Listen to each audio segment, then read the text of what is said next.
Praise the lord. ప్రభువైన యేసుక్రీస్తు నామములో అందరికీ నా హృదయపూర్వక వందనములు. ఈ ఉదయకాల సమయం దేవుని యొక్క వాగ్దానం ధ్యానించుకుందాము. బైబిల్ గ్రంథం నుంచి మీకా 6వ అధ్యాయము 8వ వచనం చదువుకుందాము. మనుష్యుడా, ఏది ఉత్తమమో అది నీకు తెలియజేయబడి ఉన్నది. న్యాయముగా నడుచుకునుటయు, కనికరమును ప్రేమించుటయు, దీన మనసు కలిగి నీ దేవుని ఎదుట ప్రవర్తించుటయు ఇంతే గదా యెహోవా నిన్ను అడుగుచున్నాడు. ఆమెన్. మనుషుడా, ఏది ఉత్తమమో అది నీకు తెలియజేయబడి ఉన్నది.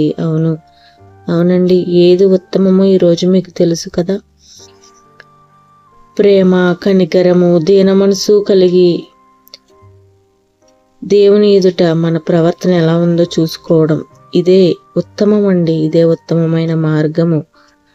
దీన మనసు కలిగి, ప్రేమ కలిగి, కనికరము కలిగి ఉంటే మనం శాంతి సమాధానంతో జీవించగలుగుతాము.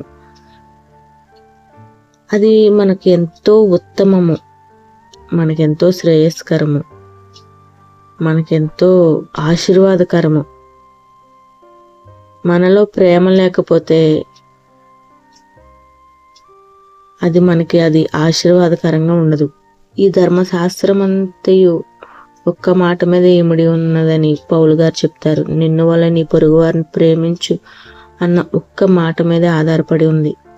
ఈరోజు ప్రేమ ప్రేమ ప్రేమ లేకే కదండి కుటుంబాల్లో కలహాలు, సమాజంలో, దేశంలో, దేశాల మధ్య కలహాలు ఇవన్నీ కలుగుతున్నాయి. మనిషికి మధ్య ప్రేమ, సమాధానము, ఐక్యత ఉండడం లేదు. దీన మనసు కలిగిన స్వభావాలు ఎవరికీ ఉండడం లేదు. ఈ ఉదయకాల సమయం దేవుడు చెప్పిన ఈ రీతిగా దేవుడు అంటున్నాడు, యెహోవా మనల్ని అడుగుతుంది అదేనండి. న్యాయముగా నడుచుకోవాలంట, కనికరం కలిగి ఉండాలంట, ప్రేమ కలిగి ఉండాలంట, దీన మనసు కలిగి ఉండాలంట. మరి దేవుడు మనల్ని అడుగుచున్నాడు కాబట్టి దేవుడు మనల్ని ఏది అడుగుతులేదండి. దేవుడు మనకు అన్నీ ఇచ్చారు. దేవుడు మనల్ని అడుగుచున్నవి ఇవే. మారు మనసు పొందాలి.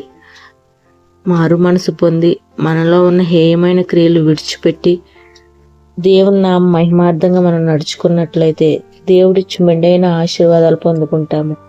ఆరోగ్యముగా, సుఖముగా, శాంతముగా, సమాధానముగా ఈ భూమి మీద జీవించగలుగుతాము. కాబట్టి ప్రేమ, కనికరము కలిగి, దీన మనసు కలిగి, న్యాయముగా నడుచుకుంటూ దేవుని ఎదుట యథార్థమైన ప్రవర్తన కలిగి ఉండండి. దేవుడు మీకు ఎప్పుడూ తోడుగా ఉంటాడు. ఈ ఉదయకాల సమయంలో ఈ మాటల ద్వారాగా బలపడిన ప్రతి ఒక్క బిడ్డని దేవుడు దీవించునుగాక. చిన్న ప్రార్థన.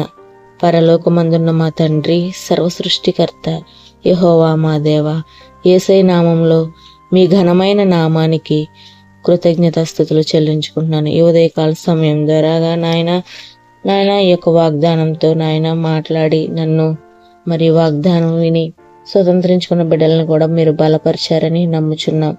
అవునయ్యా, మాకు ఉత్తమమైనది నాయన. అవును తండ్రి, న్యాయముగా, కనికరముగా, ప్రేమ కలిగి, దీన మనసు కలిగి మేము ఉంటే మా జీవితాలు బాగుంటాయి. మా మంచి కోసమే మీరు చెప్పే దేవుడు నాయన. కాబట్టి నాయన అలా ఉండమని మీరు మమ్మల్ని కోరుతున్నారు తండ్రి, మమ్మల్ని అడుగుచున్నారు నాయన.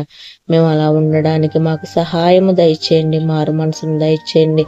మీకు మీ దృష్టికి నాయన మాలో ఏ హేయమైన ప్రవర్తన మాలో ఉన్న దాన్ని తొలగించి తండ్రి ప్రభువా, పరిశుద్ధాత్మను నాయన ఈ మాటలు వింటున్న బిడ్డలకును నాకును దయచేసి మీ కృపతో నడిపించమని ఈ ఉదయకాల సమయంలో మీ మెండైన మేలులతో నాయన మా అందరినీ నాయన నింపండి. మీ మెండైన మేలులు కుమ్మరించండి నాయన. ఏ బిడ్డ ఏ సమస్యల్లో, ఏ ఇబ్బందుల్లో ఉంటే ఏ మాటలు వింటుందో నాయన తండ్రి, ఏ మాటలు వింటున్నారో తండ్రి నాయన తండ్రి నీ ఆత్మతో నింపి బలపరిచి వారి ఎడల గొప్ప కార్యాలు జరిగించి ఆయన నీ నా మహిమార్థంగా జీవించే కృప నా బిడ్డలకు దయచేయమని వేడుకొంచు తండ్రి. మీకే మహిమ, ఘనత, ప్రభావములు చెల్లించుకుంటూ ఈ కొద్ది ప్రార్థన మిక్కిలి వినయంగా అడిగి వేడుకుని నమ్మి ప్రార్థించి పొందుకుని ఉన్నాం మా ప్రియ పరలోకపు తండ్రి.